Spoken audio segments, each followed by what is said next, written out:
How to add shop button on Instagram. Hi everyone, this is Alana from Create, Login and Delete. Let's jump right into the video. First, open the Instagram app on your device. Now tap on the profile icon at the bottom right corner of your screen. From here, you want to tap on the professional dashboard.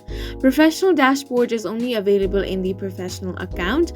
Now adding the shop button is only a feature which is available in professional account. You're not able to do this in the personal or private account. So once you have opened the professional account, you want to open professional dashboard, and here you will have the option of shopping.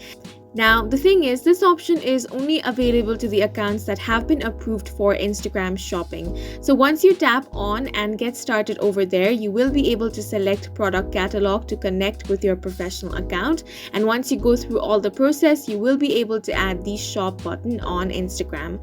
But as you can see, there is no such option of shop button over here. And if you also do not find this option, that might be because your account is under review or it hasn't been approved for the Instagram shopping.